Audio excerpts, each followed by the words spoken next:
Hi, folks. Thanks for tuning in.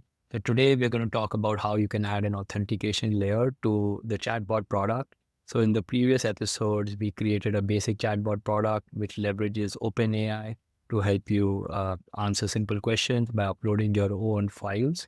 So today we are going to go ahead and add an authentication layer and also enable some features so that it can start becoming an multi-tenant application. So let's jump right in. First, we start off by telling Cursor that we want to add a user login and registration. So it goes ahead and does that. The one thing it does not do is it does not gatekeep the dashboard that we have created. That becomes the next prompt that we tell it to implement.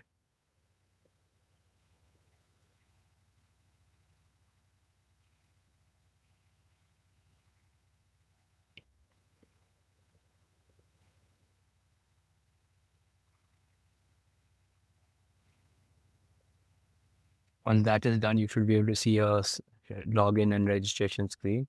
I'm just going to log in. Sorry, I'm just going to sign up first. And then let me log in with the same credentials. We're getting this weird error. The string did not match expected pattern. And to debug, I just did the same thing that I'm getting this error. And basically, there's no entry in the database. So when we're trying to register, it does not add anything in the database. It just gives this error again and again repeatedly. So I actually went back and forth with Cursor on this multiple times. As you can see, I've tried it multiple times. I also tried to switch between the LLM. So I also tried GPT-4o. I also tried O1, and I was not able to get any real result from it. And then finally, when I looked at the code, I realized that the registration API endpoint is also being gatekept. So it's basically forwarding those requests to the login screen, and thus you're getting the error.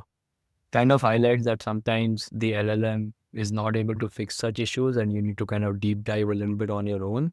Although I did not really modify any code, I just looked at the console log, I looked at the network response to understand what the issue was. So this might sometimes be a challenge that you need to kind of fix on your own. Once I told Cursor that this is what the problem is, it was easily able to fix it very quickly.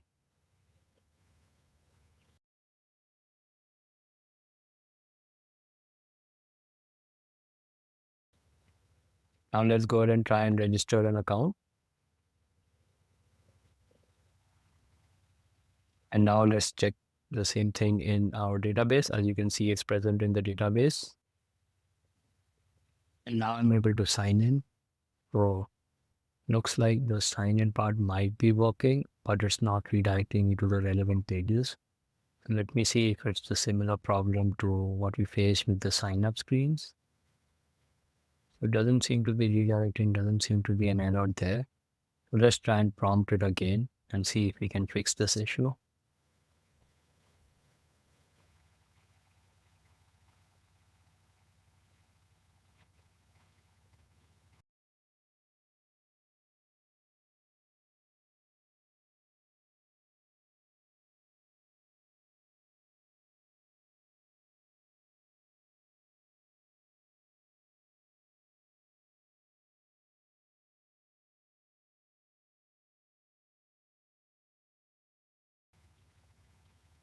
Okay, there you have it. It's working now. You can see that the basic login and sign up is working.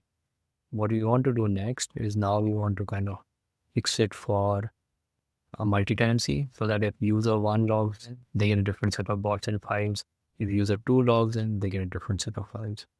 So now I'm asking it to modify it so that only the logged in users get to see a particular set of bots or they get to see a particular set of files, right? The ones which they have created after they logged in. So let's go ahead and create a bunch of test accounts. Let's check the database. You can see test.test.com. Let's go ahead and log in with this one.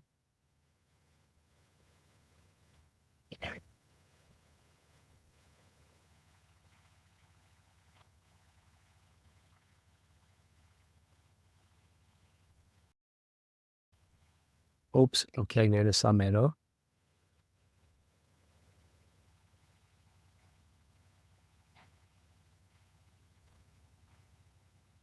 The bot's 404 error is happening because they have changed the endpoint from slash bots to just slash. So that can be fixed later. That's not a big problem. So I've gone ahead and prompted it to try and fix that. So now we have Gymbot to Gymbot. The error I think was resolved.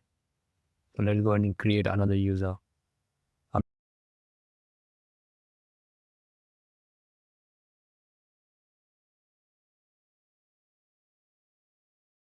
logging in with that user and oops, let's just remove that. Chatbots is giving the same results. I think I need to modify something in the code. I've made a small change in the code where it's fetching the right set of bots based on the logged in user. So now when I log in with the first test account, I get different set of results. And when I log in with the second test account, I get a different set of results. We need to do the same with files, and we'll do that a little later, probably in the next episode. But there you have it. We're getting closer and closer to building out a SaaS-based multi-tenant chatbot builder. And soon we should have something which is production worthy. Thank you.